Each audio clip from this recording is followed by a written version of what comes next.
Good morning to everyone. Today session में discuss करेंगे high school board exam के unsolved paper. ये अखिल का अनसोल्ड है, पेज नंबर 117 है और ये 2020 का 824 एन के सेट है। कितना? 824 एन के। मैं आपको इसमें साइंस में फिजिक्स वाला जो पार्ट होता है वो सॉल्व कराने वाला हूँ। आप इसे बहुत इंपॉर्टेंट तरीके से देखिए और शुरू से एंड तक। मैं इस पूरे अनसोल्ड पेपर को जो 30 नंबर का आपका है इसे 20 मिनट में पूरा कराऊंगा। देखो आप, सबसे पहले मैं इसके अखिल का अनसोल्ड ले लेना। 2020 का सेट है ये 824 एन के। यदि डियर स्टूडेंट आप हमारे YouTube channel physics by Sunil sir के न्यू व्यूअर्स हैं, अर्थात इस चैनल पर पहली बार विजिट कर रहे हैं, तो कृपया चैनल को सब्सक्राइब करें और बेल आइकन को दबाएं। बेल आइकन को दबाने से क्या होगा, आने वाली वीडियो का नोटिफिकेशन भविष्य में सबसे पहले आपके पास पहुंचेगा।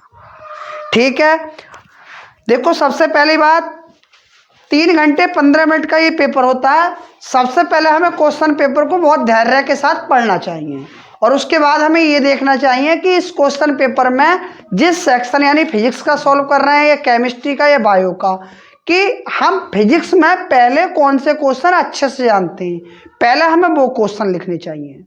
उसके बाद अगर कोई क्वेश्चन नहीं आ रहा तो उससे रिलेटिव भी कोई भी क्वेश्चन लिख सकते हो, उसमें आपको नंबर मिलने की संभावना रहती है। छोड़ते हो तो भी नहीं मिल रहा और लिख दोगे तो कुछ मिल जाएगा, तो ठीक है। अब हमारा सेक्शन ए यानी खंड का है और खंड का पहला क्वेश्चन ये है, आप इसमें देखते रहो। एक अवतल लेंस द्वारा किसी वस्तु पर बना प्रतिबिंब होता है, यानी अवतल लेंस के द्वारा बना वस्तु पर प्रतिबिंब जो होता है वो कैसा होता है, वो मैं आपको बता रहा हूं कि अवतल लेंस पर बना प्रतिबिंब कैसा होता है। सबसे पहली बात, अवतल लेंस पर जो बना प्रतिबिंब होता है, आप लिख लोगे अवतल लेंस पर बना प्रतिबिंब आभासी,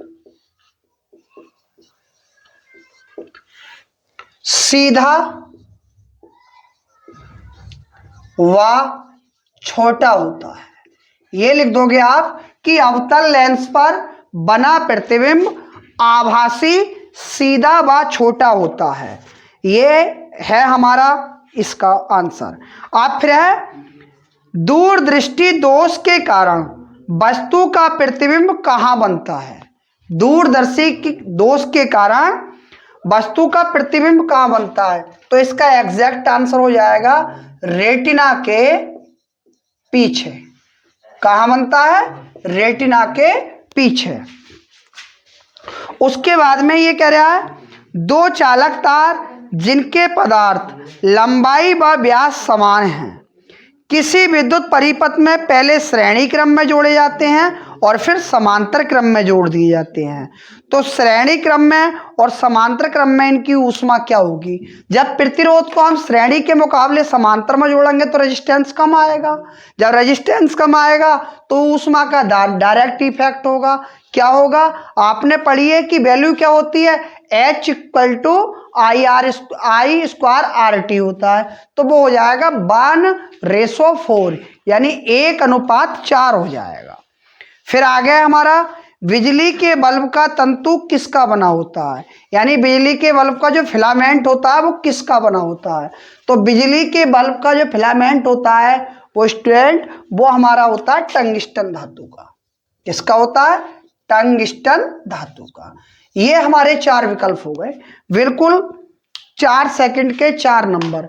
आपका सेक्शन ए कंप्लीट होता है। मैं आगे आप पढ़ना शुरू करता हूं। यह है हमारा सेक्शन बी।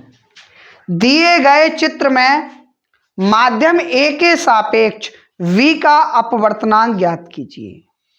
दिए गए चित्र में माध्यम ए के सापेक्ष v का अपवर्तनांक ज्ञात कीजिए। अब हम पहले क्वेश्चन भी लिख दे रहे हैं। चलो, दिए गए चित्र में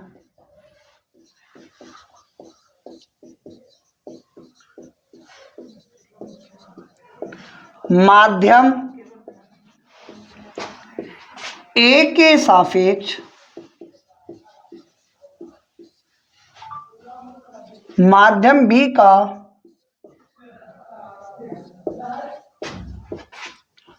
अपवर्तनांक ज्ञात कीजिए।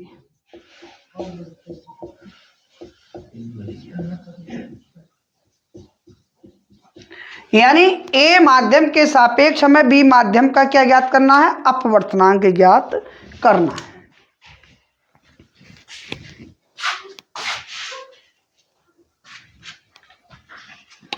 और चित्र कैसा दिया है, चित्र हमारे ये दिया है,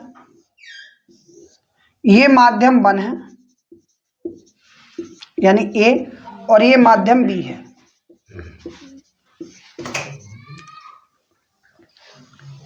इसमें प्रकाश की कोई किरण आ रही है और ये 60 अंश के एंगल पर जा रही है। ये प्रकाश की किरण आ रही है, ये 45 एंगल पर आ रही है।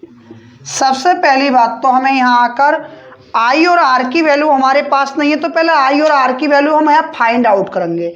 आई और आर की वैल्यू कैसे निकालेंगे बेटा, हम जानते हैं कि एक क्वाड्रेंट 90 अंश का होता है, ये 60 है, तो ये कितना बचा 30।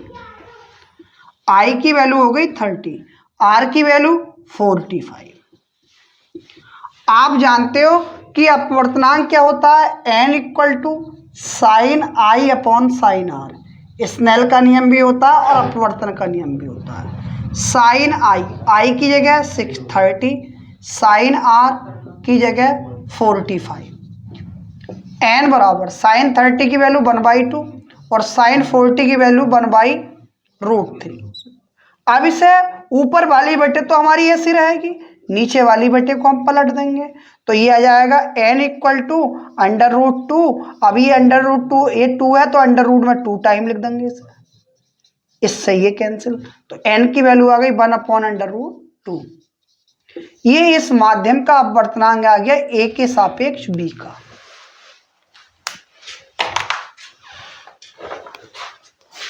एक शॉर्ट वीडियो बना दो तो यार, मुझे भेजते गाना लगा कर जो ट्रेंडिंग में चल जाएगा, सही है।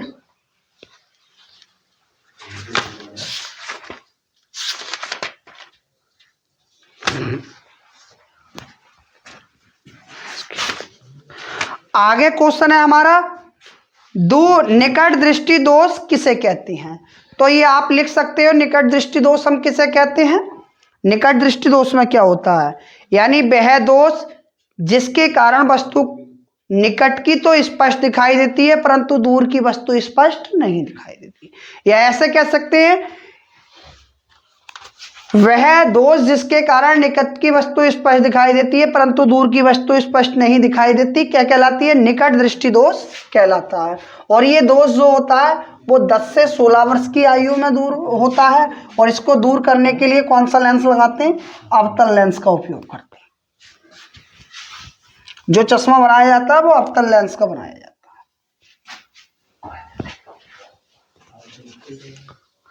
आगे है कि तारे क्यों टिमटिमाते हैं, ये भी लिख दो डायरेक्ट कि प्रकाश के अपवर्तन के कारण। इसका आंसर हो जाएगा बेटा प्रकाश के अपवर्तन के कारण। अब हम जो है आगे क्वेश्चन लिख रहे हैं, ये क्वेश्चन हमारा आता ही है और 4 नंबर का क्वेश्चन है। ये क्वेश्चन नंबर 3 का है, मैं लिख दे रहा हूं। 15 सेमी फोकस दूरी, 15 सेमी फोकस दूरी वाले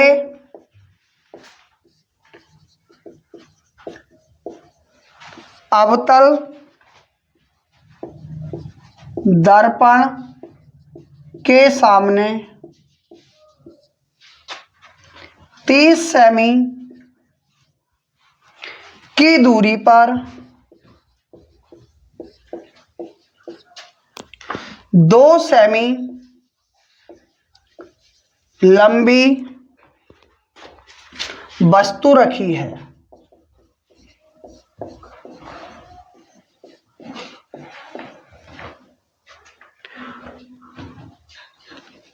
बनने वाले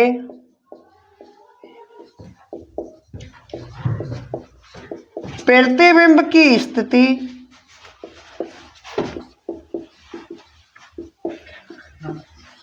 व आकार की गणना की।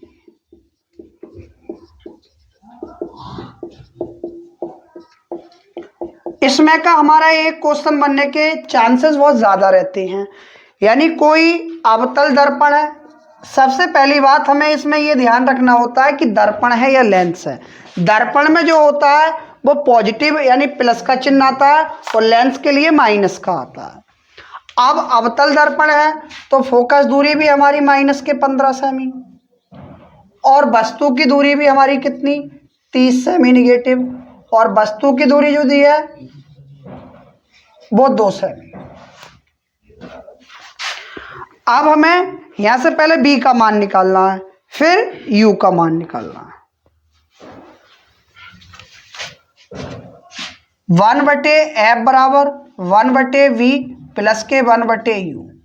1/f का मान -15, 1/v -30। अब ये माइनस का इधर आकर क्या हो गया प्लस के 30। या इसका एलसीएम कितना ले लें हम, एलसीएम आ जाएगा 30। ये 2 बार कटेगा और ये 1 बार। ये आ जाएगा हमारा 1/v बराबर -1/30 या v बराबर -30।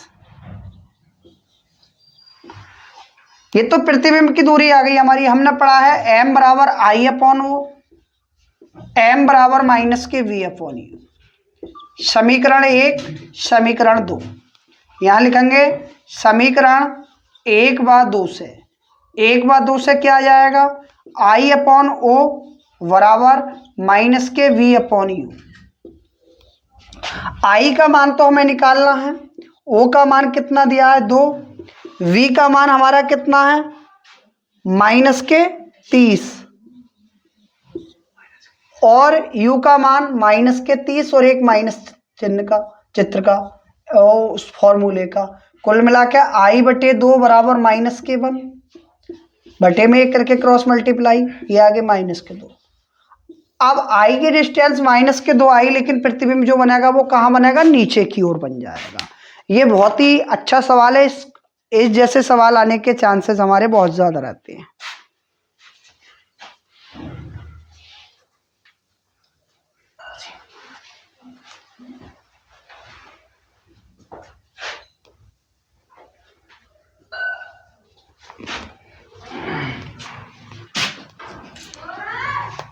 आगे है प्रकाश के वर्ण विक्षेपण से आप क्या समझते हैं। इसका स्क्रीनशॉट ले लिया, ठीक है।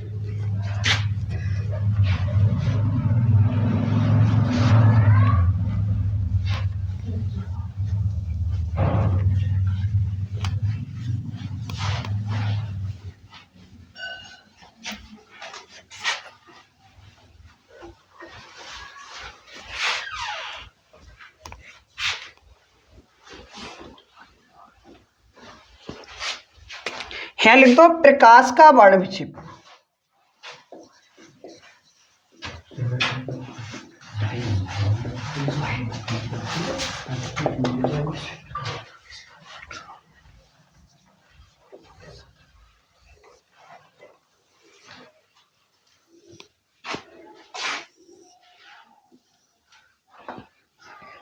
ये श्वेत प्रकाश की कोई किरण है।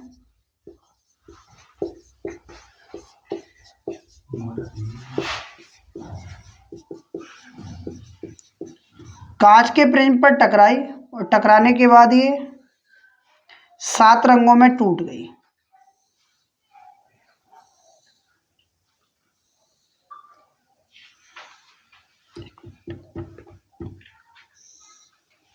जब 7 रंगों में प्रकाश की कोई श्वेत किरण हमारी टूट गई, और वो भी कौन कौन से में, बैंगनी, जामुनी, नीला, हरा, पीला, नारंगी, लाल।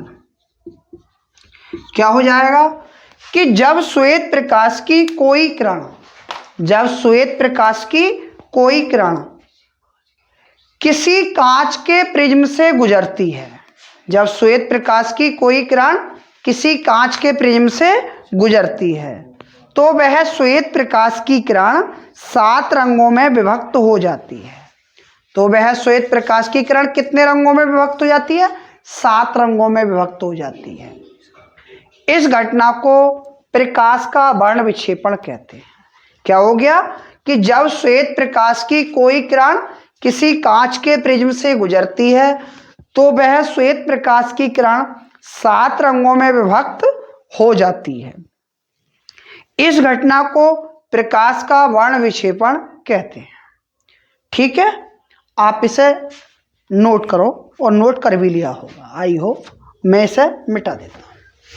जहां आप रह जाते हो उसे वीडियो की स्पीड को स्लो कर लो, आराम से उतार लो। ठीक है भाई सुहेल, बात। अच्छा, ये डीएम साहब हैं। क्वेश्चन है हमारा 60W। 60W का मतलब है 60 वाट, 220 वोल्ट तथा 100 वाट 220 वोल्ट के दो बल्ब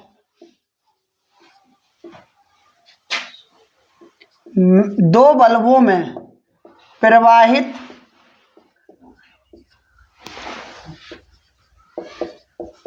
धाराओं का मान ज्ञात कीजिए। यानी इनमें जो दोनों बल्ब हैं इनकी पावर और इलेक्ट्रिक पोटेंशियल अलग अलग दिया है। अब हम इनसे ये कह रहे हैं कि धाराओं की गणना कीजिए, तो अलग अलग धाराएं हम निकाल देंगे। अगर वो कहता है कि दोनों के धारा की योग की गणना कीजिए तो पावर जोड़ के दोनों को विभव से एक बार में निकाल देते हैं। अब अलग अलग निकाल दे रहे हैं। बिल्कुल सिंपल सवाल है। कैसे करोगे? P1 की वैल्यू 60, V1 की वैल्यू 220, P2 की वैल्यू 100, V2 की वैल्यू 220 वोल्ट। P बराबर BI आपने पढ़ा है। जब 1 की बात कर रहे हैं तो सब 1 हो जाएगा। I1 बराबर P1 अपॉन B1। अब P1 का मान कितना है हमारा 60 और B1 का 220। 0 से 0 कैंसिल, 3 11। I1 की वैल्यू आ गई डियर 3/11 एम्पियर। इसी प्रकार P2 बराबर B2 I2। अब I2 का मान निकालोगे तो ये जाएगा P2 अपॉन B2। P2 की वैल्यू कितनी है 100 वाट 220। 0 से 0 कैंसिल, ये कितनी बार 5 बार और ये 11 बार। I2 की वैल्यू कितनी आ गई 5/11 एम्पियर। सही है, दोनों धाराएं हमारी अलग अलग आ गई। अगर वो हमसे कहता कि टोटल धारा कितनी हो जाएगी तो दोनों को जोड़ देते, और वो श्रेणी क्रम अगर कुछ बात करता भी तो वो अलग अलग हो जाता सवाल।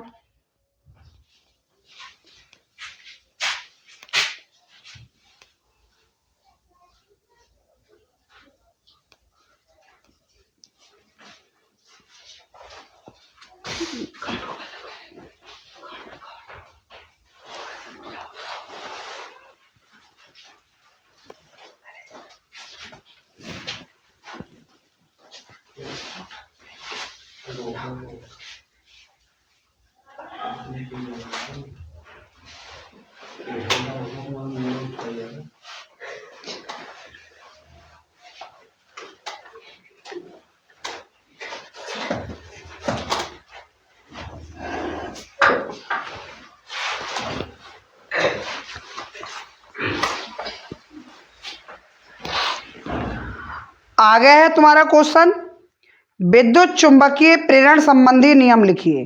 विद्युत चुंबकीय प्रेरण संबंधी नियम कह दे या फैराडे के नियम कह दे, बात एक ही होती है।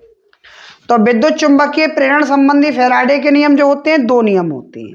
आपको मैं पहले भी बता चुका हूं, अब भी बता रहा हूं। पहला नियम जो होता है वो होता है न्यूमैन का नियम। काय का नियम होता है? न्यूमैन का। आप नोट डाउन करोगे कि किसी परिपथ से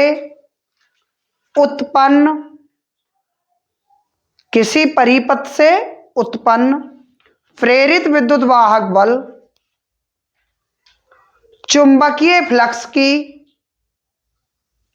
ऋणात्मक परिवर्तन दर के बराबर होता है।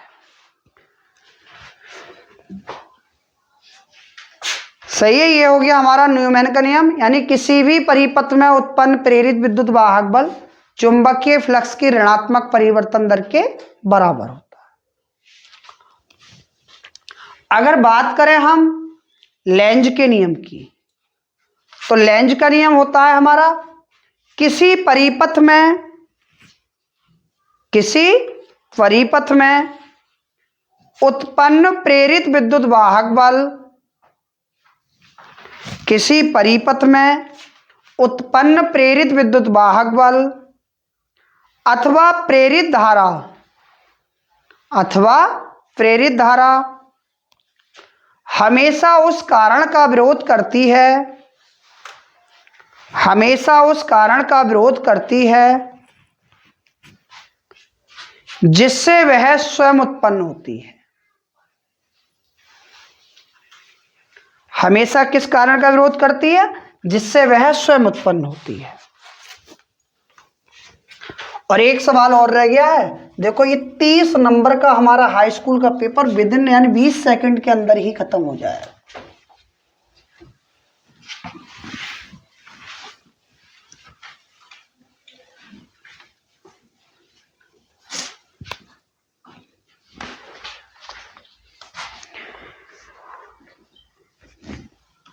ये कह रहा है बिंदु ए व बी के बीच कुल प्रतिरोध ज्ञात कीजिए। ये 7 नंबर का सवाल है। बिंदु ए व बी के बीच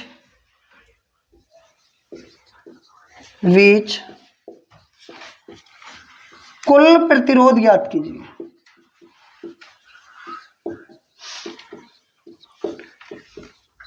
कुल प्रतिरोध ज्ञात कीजिए। अब इसके बीच में हम कुल प्रतिरोध निकाल देंगे, 1 मिनट में लगेगा।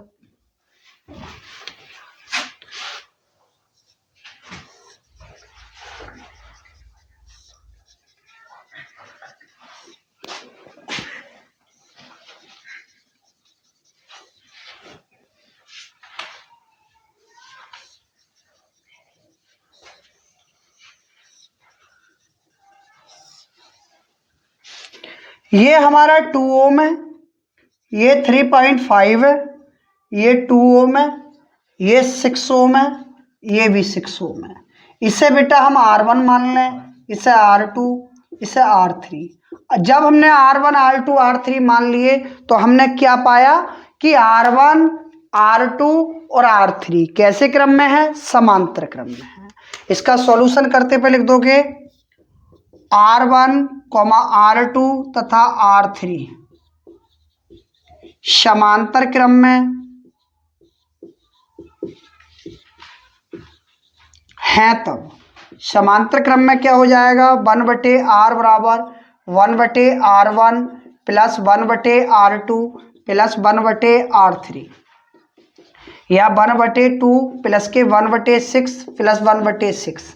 एलसीएम ले लोगे 6, 3, 1 प्लस 1 5/6 या R बराबर 6/5 कितने टाइम कट जाएगा? R की वैल्यू हमारी यहाँ से आ जाएगी डियर स्टूडेंट 1.2 ओम। यानी इस पूरे बॉक्स को जब हमने सॉल्व करा तो इसकी वैल्यू कितनी आ गई हमारी? 1.2 ओम। उसके बाद में हम क्या करते हैं? इसके बाद में चित्र नए तरीके से डिजाइन करेंगे। ये इसका ए और ये इसका बी।